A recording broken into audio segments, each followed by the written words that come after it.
안녕하세요. 에뜨론 라이브 행복한 반려생활 반려견 편을 맡은 반려동물 행동심리 전문가 류지훈입니다. 오늘은 반려견 산책에 대해 말씀드려볼까 합니다. 저에게 많은 분들이 질문을 하십니다. 저는 우리 반려견을 위해서 하루에 2시간씩 많은 산책을 하고 있음에도 불구하고 우리 아이는 왜 이렇게 많이 짖을까요? 왜 이렇게 물건을 많이 물어뜯을까요? 그래서 오늘은 올바른 산책에 대해서 여러분들께 말씀을 드리고, 올바른 산책을 위한 기본 예절 교육, 그리고 야외에서 산책을 하면 필요한 많은 요소들, 그리고 교육에 필요한 것들에 대해 말씀을 들어볼까 합니다. 지금까지 내가 어떠한 산책을 하셨는지, 그리고 이 시간을 통해서 올바른 산책에 대해서 한 번은 더 고민해 보시고 생각하는 시간이었으면 좋겠습니다. 지금 왼손에 들고 있는 게 리드줄, 그리고 오른손에 들고 있는 게 목줄입니다. 많은 보호자님들이 산책을 가실 때 처음으로 챙기시는 게, 준비하시는 게 바로 이 목줄입니다. 실제적으로 보호자님들이 어떤 행동을 하시냐면요, 주위에 있는 자녀분들 또는 남편, 아내분께 우리 사랑이 산책 가야 될 것 같은데 목줄 좀 줄래요? 라고 말씀을 하세요. 근데 남편분이 들고 온 게 뭐죠? 이 리드줄입니다. 실제로 목줄은 아이 목에 걸려 있음에도 불구하고 리드줄을 들고 와서 목줄이라는 말씀을 많이 하세요. 이 목줄은 아이의 몸에, 목에 또는 하네스라 불리는 가슴에 체결하는 게 목줄이라 불려지는 거고요. 이 목줄에 연결하는 안전을 확보하는 교육의 통제의 목적인 리시라고 불리는 이게 바로 리드줄입니다. 그래서 이 시간 이후부터는 이 리드줄과 목줄은 구분을 해주시고요. 우리나라 동물보호법상에 아이의 인식표, 반려동물의 인식표 안에는 3가지 항목이 들어가야 됩니다. 보호자의 성명, 보호자의 연락처, 반려견, 반려동물의 등록번호. 근데 많은 보호자님들이 보호자의 성명이 아닌 반려견의 이름을 넣고 계십니다.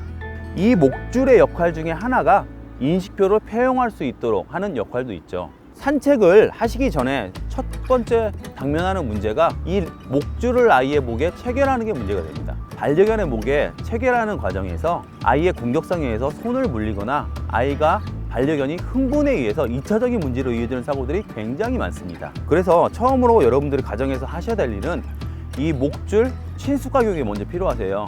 많은 보호자님들이 몸을 인위적으로 제압하시고 억지로 목줄을 끼우고 계십니다. 그런데 반려견한테는 처음에 어떤 교육이 필요하죠? 이 목줄은 너에게 좋은 기억, 반려견에게 좋은 보상이 따른다는 교육이 먼저 선행되어져야 됩니다. 기본적인 예는 간식을 오른손에 드시고요. 이 목줄을 잡은 상태에서 처음에는 아이의 목보다 조금 크게 잡으셔야 돼요. 그리고 유도를 하시면 돼요. 풍이 목줄 할까요? 옳지. 부드럽게 천천히. 아이고 잘했어. 목줄 빼실 때도 아이의 목에 저항이 안 생기게 부드럽게 목줄 뺄까? 풍이 목줄 앉아. 앉아. 옳지. 뺄까? 옳지. 목줄을 하고 뺄 때 뒤에 보상물을 통해서 반려견에게 이 목줄에 대한 좋은 기억의 전환의 교육이 반드시 먼저 선행되어져야 됩니다. 안전을 위해서 저 같은 경우는 하나의 안전줄을 허리에 고정을 시켜 놓고요. 그리고 실제 교육에 필요한 리드줄을 하나 더 채우게 됩니다. 꼭 교육의 목적이 아니더라도 흥분도가 높거나 공격 성향이 있는 아이들한테는 안전을 위해서 이렇게 이중줄을 사용하시는 게 훨씬 더 좋으십니다.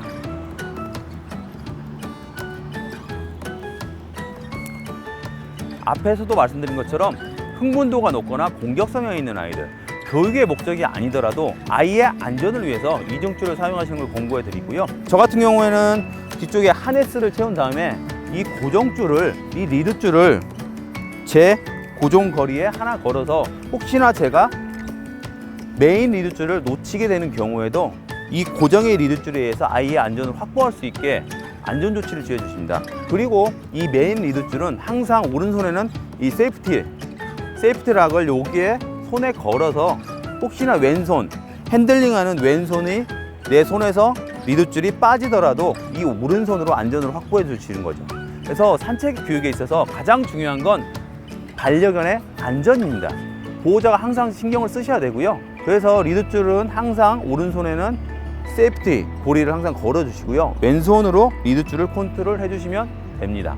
보호자님들께서는 이 롱 리드줄에 대한 사용법에 대해서 인지를 하실 필요가 있으세요. 산책지까지 이동하시는 경우에는 1.5에서 2m의 줄을 가지고 안전을 확보하시고 이동을 하신 다음에 산책지에 도착하셨을 때 이 롱 리드줄을 가지고 아이들을 편하게 뛰어놀게 해주시면 됩니다. 아니면 평소에 롱 리드줄을 사용하실 때는 팔자법이라고 그러는데요. 왼손에 엄지와 검지 사이에 리드줄을 끼우시고요. 그리고 나서 오른손으로 쭉 잡아당긴 상태에서 엄지와 검지 사이로 이 줄을 잡습니다. 그리고 다시 잡아당겨서 바깥으로, 이 엄지 바깥으로 리드줄이 나와야 되거든요. 그리고 나서 다시 잡아주시고 엄지 바깥으로 다시 나온 상태에서 이런 식으로 팔자법으로 쭉 잡아주시고, 이 리드줄이 바닥에 늘어뜨리게 해서는 안 되세요. 지금 저희 선생님께서 반려견 역할을 해주고 계시는데요. 만약에 반려견이 이동을 할 때는 왼손 그립과 오른손 그립을 이용하셔가지고 자연스럽게 리드줄이 릴리즈, 풀릴 수 있게 해주시면 됩니다. 한번 이동해 보시겠어요? 반려견이 이동할 때는 앞으로 줄이 당겨지겠죠. 이 상태에서 쭉 들어가주세요. 자연스럽게 줄이 풀리고 공중에 줄이 이렇게 뜨면 안 되겠죠. 그래서 항상 컨트롤 해주셔야 되는 게 이 줄이 바닥에, 왼손은 쭉 가보시겠어요? 풀어주시고 오른손은 이런 식으로, 그리고 나서 반려견이 다시 제 쪽으로 오시겠어요? 오면은 바닥에 줄이 이렇게 늘어뜨리게 해서는 안 되세요. 그러면은 다시 오른손으로 자연스럽게 감아주셔서 항상 일정하게 교육자, 보호자와 반려견의 거리를 유지시켜 주는 게 롱 리드줄의 사용법입니다. 이제 본격적인 산책 교육 전에 반려견에 있어서 기본 예절 교육, 앉아, 엎드려, 기다려, 이리와 같은 기본 교육이 되어 있으면 조금 더 효율적인, 효과적인 결과를 낼 수가 있으세요. 그래서 기본적으로 앉아, 엎드려, 앉아, 기다려, 이리와, 옳지. 이런 기본 교육들이 되어 있는 반려견이라면 산책 교육에 있어서 조금 더 효과적인, 효율적인 교육이 가능하십니다. 앉아 같은 교육은 반려견에게 오른손에 든 간식을 코에 냄새를 맡게 해주시고요. 자연스럽게 머리 뒤쪽으로 넘기면서 아이의 엉덩이가 바닥에 닿을 수 있도록 유도를 해주시면 됩니다. 다시 한번 보여드릴게요. 냄새를 맡게 해준 상태에서 머리 위로 간식을 들어 올리시면은 이 간식에 시선이 따라가면서 아이의 엉덩이가 바닥에 붙게 되죠. 앉아. 이런 식으로 유도를 해주시면 되고요. 엎드려는 이 간식을 바닥 쪽으로 유도를 해서 아이의 가슴이 바닥에 닿을 수 있도록. 엎드려. 그렇지. 이런 식의 앉아, 엎드려의 기본 교육을 해주시면 좋으실 것 같고요. 기다려 같은 경우에는 처음에 기다려를 모르는 아이이기 때문에 처음에 기다려 음성 신호를 주신 다음에 바로 보상문을 지급해 주셔야 됩니다. 풍이 기다려. 옳지. 1초 있다가 보상문을 주시고요. 그 다음에 기다려는 기다려. 풍이 기다려. 3초. 그 다음에 기다려. 5초. 기다림의 인터벌들, 시간들을 조금씩 늘려주시면서 기다려를 강화시켜 주시면 됩니다. 그리고 이리와 같은 경우에는 사람의 문화 안에서 도시에서 생활하는 아이들한테 굉장히 중요한 교육인데요. 위험 상황이거나 리드줄을 놓치거나 이랬을 때 아이를 콜백이라고 그러는데, 반려견을 불렀을 때 보호자나 교육자 옆으로 오게 하는 교육이라고 보시면 됩니다. 콜백 10번을 먼저 보여드리도록 하겠습니다. 풍이 이리 와. 옳지. 터치. 옳지. 이렇게 보호자나 교육자가 반려견을 불렀을 때 내 옆으로 오게 하는 교육이 콜백인데요.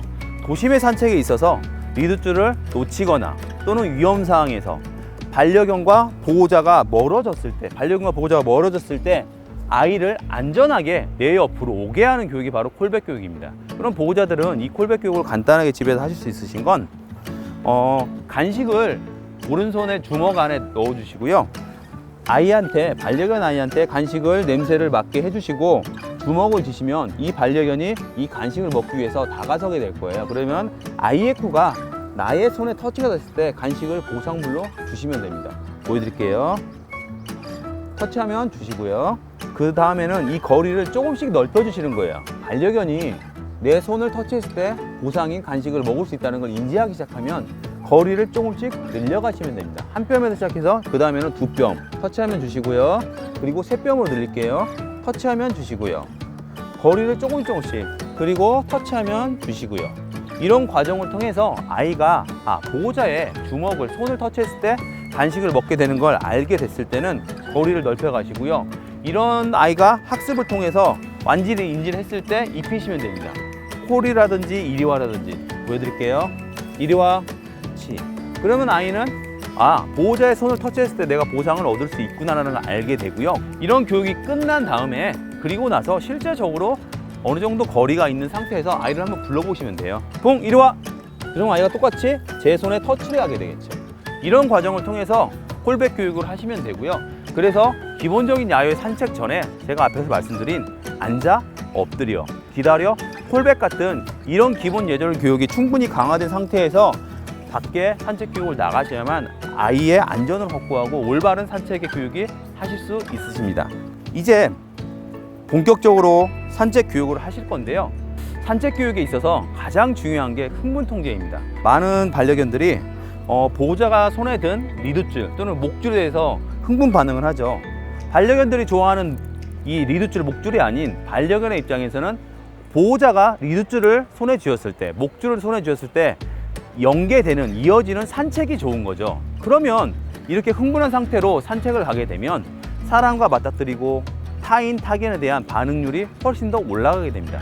그래서 산책의 시작은 반려견의 흥분 통제에서부터 시작을 하셔야 됩니다. 만약에 반려견이 이 리드줄을 보고 흥분을 하신다면 리드줄을 채워놓은 상태에서 흥분하면 리드줄 놓으시고요. 반려견의 안 보이는 다른 방으로 이동을 하시거나 소파에 앉아서 TV를 보시거나 책을 보시고 반려견한테 관심을 안 주시면 됩니다. 그리고 나서 반려견의 흥분도가 낮아졌을 때 다시 산책을 나가시려고 리드줄을 잡는 순간 반려견이 또 흥분을 하시면 리드줄 놓으세요. 그리고 나서 반복을 하세요. 보호자는 반려견에게 관심을 주지 마시고 아이의 흥분도가 떨어지시면 그때 또 리드줄을 잡으시고, 이런 반복적인 교육을 통해서 반려견의 머릿속에는 그 전에는 내가 흥분을 하면 산책을 나가는 거였지만 이제는 내가 흥분을 하지 않고 앉아서 기다리게 되면 산책을 나갈 수 있구나라는 것을 전환의 교육이 반드시 필요합니다. 이 바깥이 현관문이면 공간의 통제는 반드시 필요합니다. 현관문을 나가실 때는 보호자가 먼저 나가셔야 되고요. 보호자의 동의가 있을 때, 보호자의 오더가 있을 때 반려견이 밖으로 나와야 됩니다. 그러면 현관문에서 문을 연 상태에서 그 전에, 문 열기 전에 풍이 앉아 기다려 해주시고 현관문을 열고 보호자가 먼저 나가시는 거죠. 그리고 나서 반려견에게 나오라고 오더를 주시면 됩니다. 풍이 가자, 옳지, 이런 식으로. 반려견의 입장에서는 네 발로 서 있을 때, 점프하고 있을 때 가장 많은 흥분도가 올라갈 거고요. 그 다음에 네 발 상태. 반려견이 앉아있게 되면 흥분도는 다시 떨어지게 됩니다. 더 좋은 건 엎드려 있는 상태에서는 흥분도가 가장 낮아지게 되는 거죠. 그래서 제가 아까도 말씀드린 것처럼 기본교육, 앉아, 엎드려, 기다려 같은 이런 기본 교육들이 충분히 강화가 되었을 때 산책 교육은 보다 효율적이고 효과적인 결과를 얻을 수가 있습니다. 기본 교육이 충분히 강화가 되셨고요. 그 다음에 공간의 통제가 잘 하실 수 있으시면 그때 이제 야외 산책으로 시작을 하시면 됩니다. 지금 저희 선생님께서 실제 산책을 하기 위해서 준비를 하고 계시고요. 이 공간이 안방의 공간, 거실의 공간에서 밖에 외부 현관으로 나가는 연습부터 시작해서 실제 외부에서 어떤 산책을 하는지를 보여드릴 거고요. 여기에 있는 풍이라는 반려견은 기본적인 산책 교육이 된 아이입니다. 그래서 이런 아이들이 지금 저희 도심에서 맞닥뜨리는 다른 아이들과 어떤 차이점이 있는지, 이 리드줄을 당기지 않고 어떻게 보호자와 교감을 통하면서 잘 걷고 산책을 할 수 있는지에 대해서 한번 보여드릴 거거든요. 보여주세요. 기다렸다가.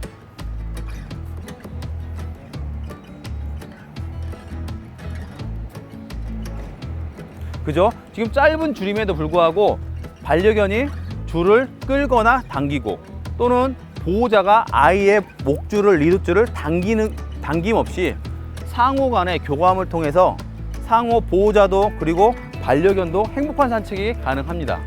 지금 보시면 오른손은 세이프티, 고리를 걸고 계시고요. 왼손에는 리드줄을 통제를 하고 교육 통제를 하고 계시는데 이 리드줄이 아이의 목을 당기거나 아이가 보호자 앞에서 리드줄을 당기는 모습 없이 자연스럽게 걷고 있는 산책을 한번 보여드릴 거예요.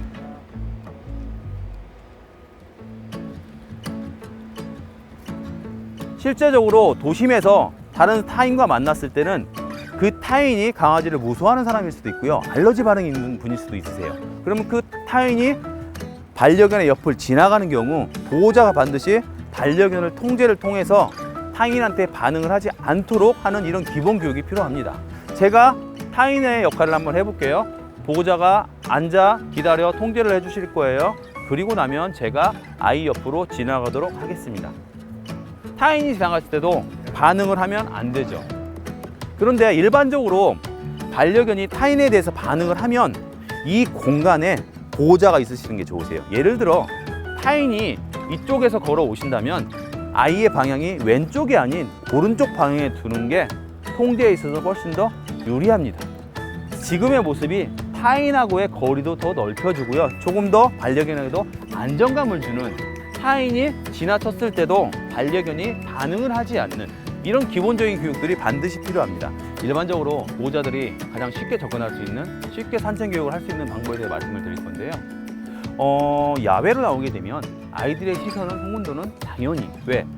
반려견이 관심을 갖는 많은 것들, 또는 오토바이 소리, 사람들, 고양이, 새, 이런 것들에 대해서 반응을 해야 되죠. 그래서 이런 반응보다는 더 선호도가 높은 간식을 보상물로 지급함으로써 이런 관심도를, 간식을, 보상을 지급하는 보호자에게 집중할 수 있도록 이런 교육이 반드시 필요합니다. 그래서 이런 산책 교육에 있어서 보상물은 평소에 반려견이 먹던 간식이나 반려견에게 지급되는 간식이 아닌, 평소에는 지급되거나 먹어보지 못한 훨씬 더 풍미가 높고 맛있는 간식을 준비해 주시는 게 산책 교육에 있어서 조금 더 효과적인 결과를 낼 수가 있습니다. 그래서 간식을 준비해 주시고요.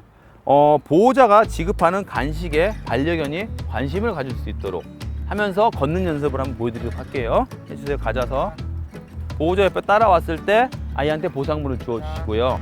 반려견이 보호자 옆에 따라 걸을 수 있도록 반복적으로, 주기적으로 반려견한테 보상물을 지급함으로써 반려견이 보호자 옆에서 안전하게, 행복하게 따라 걸을 수 있도록, 그리고 보호자 옆에 걷게 되면 내가 좋아하는 간식을 보상받을 수 있다는 이런 학습을 통해서 반려견에게 산책 기본 교육을 하시면 됩니다. 산책 교육을 하다 보면 많은 보호자분들이 저한테 질문하십니다. 저희 반려견은 리드줄을 너무 많이 당겨요. 그래서 너무 힘들어요. 어떻게 해야 될까요? 라는. 실제적으로 이 풍이라는 아이는 교육이 돼서 리드줄을 당기지는 않는데요. 연출을 한번 해보도록 할게요. 대부분은 산책에서 저희가 보여지는 모습들은 이런 모습들이죠. 이렇게 리드줄이 당긴 상태에서 아이는 흥분을 하고 두 발을 뜨거나, 그럼 보호자분들은 아이가 당겨지면 같이 따라가세요. 이렇게 되면 이 반려견은 내가 목줄을, 리드줄을 당기면 앞으로 갈 수 있구나라는 것을 학습하게 되죠. 그럼 이런 행동들은 훨씬 더 강화됩니다. 그러면 보호자가 하실 일은 가장 쉬운 방법은 따라가지 마시고요. 줄을 당기지도 마시고 가만히 서 계세요. 그리고 나서 아이를 불러서 간식을 퉁 불렀을 때 줄이 릴리즈 되면은 불러서 간식을 지급해 주시면 됩니다. 퉁아, 옳지. 다시 불러줘 보세요. 또 아이의 리드줄이 팽팽해지면 퉁아, 이리 와, 옳지. 그리고 나서 이 리드줄이 릴리즈가 되었을 때, 편안한 릴리즈 되었을 때 함께 걸어주시면 됩니다.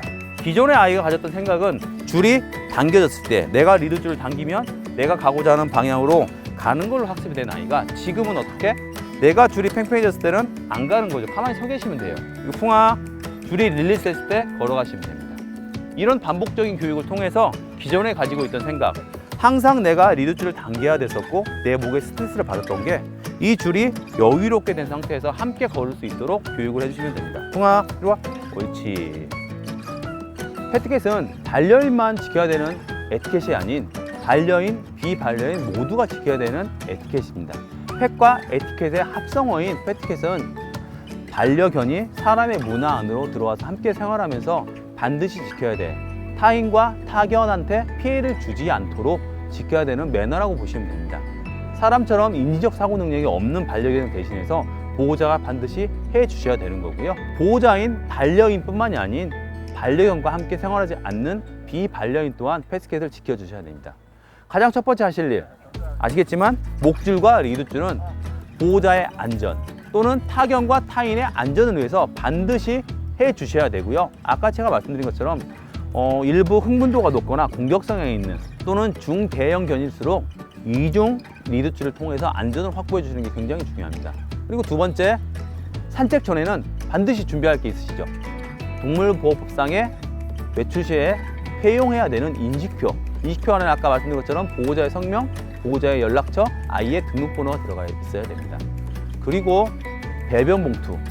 제가 굉장히 많은 세미나를 진행하고 특강, 교육을 통해서 많은 보호자분들을 만나봤었는데요. 제가 처음 하는 질문이 혹시 산책 중에 대변을 안 치우신 분이 계신가요? 라는 질문입니다. 근데 그 많은 분들 중에 단 한 분도 대변을 안 치웠다고 말씀하시는 분들은 안 계셨어요. 그런데 여러분들도 아시다시피 산책지, 공원, 길거리에 가면 굉장히 많은 대변들이 있습니다. 그럼 과연 그 대변들은 어떤 보호자들이 버리고 안 치우신 걸까요? 실제 현실을 들여다보면 많은 분들이 잘 치우고 계세요. 그런데 이제 몇 가지 사례를 보면 대변을 치우고 배변 봉투에 넣긴 하세요. 그런데 그 배변 봉투를 집 안에 가지고 가고 차에 가지고 가는 건 더럽거나 냄새로 인해서 회피하는 분들이 굉장히 많으세요. 그렇게 되면 산책지에 또는 벤치에 바위 밑에 그대로 남겨두시고 오시거나 아니면 산책 모임을 가져서 반려견들을 바로 리드줄을 풀어놓고 아이들 뛰어놀게 하시고 보호자들끼리 모여서 커피를 마시고 담소를 나누시면 반려견들이 대변을 보게 되는 경우를 놓치는 경우가 계세요. 그런 경우도 굉장히 많으십니다. 그래서 지금부터는 반드시 우리 아이의 반려견, 우리 아이가 아닌 대변일지라도 산책지에서 반려견의 대변을 보게 된다면 함께 치워주시는 게 함께 사람과 함께 생활하는 반려견에 있어서 행복한 공존을 위해서 좀 필요할 것 같습니다. 좀 지켜주셨으면 좋겠고요. 저에게 있어서 보호자에 있어서 반려인에 있어서 예쁘고 행복하고 사랑을 주는 반려견이 있지만 다른 타인한테는 이 강아지가 호랑이가 될 수도 있습니다. 반려견을 무서워하는 사람이 있을 수도 있고요. 반려견에 대한 알러지 반응이 있는 분들도 계실 수가 있으세요. 그래서 항상 엘리베이터 타실 때는 반려견이 타인한테 짖거나 공격적인 반응을 못하도록 안고 타시는 게 기본이시고요. 너무 등치가 크거나 이게 안 될 경우에는 반려견의 리드줄을 통해서 컨트롤을 통해서 엘리베이터에 구석으로 아이를 앉게 하시고 왼발로 아이를 통제를 하고 타인한테 반응을 못하도록 리드줄 통제를 해주시는 게 기본 패티켓이라고 보시면 될 것 같습니다. 올바른 산책 교육은 행복한 산책은 반려인과 반려견 모두가 행복한 산책이어야만 됩니다. 또 비반려인을 포함한 모두가 함께 살아가기 위한 행복한 공존을 위한 반드시 필요한 교육입니다.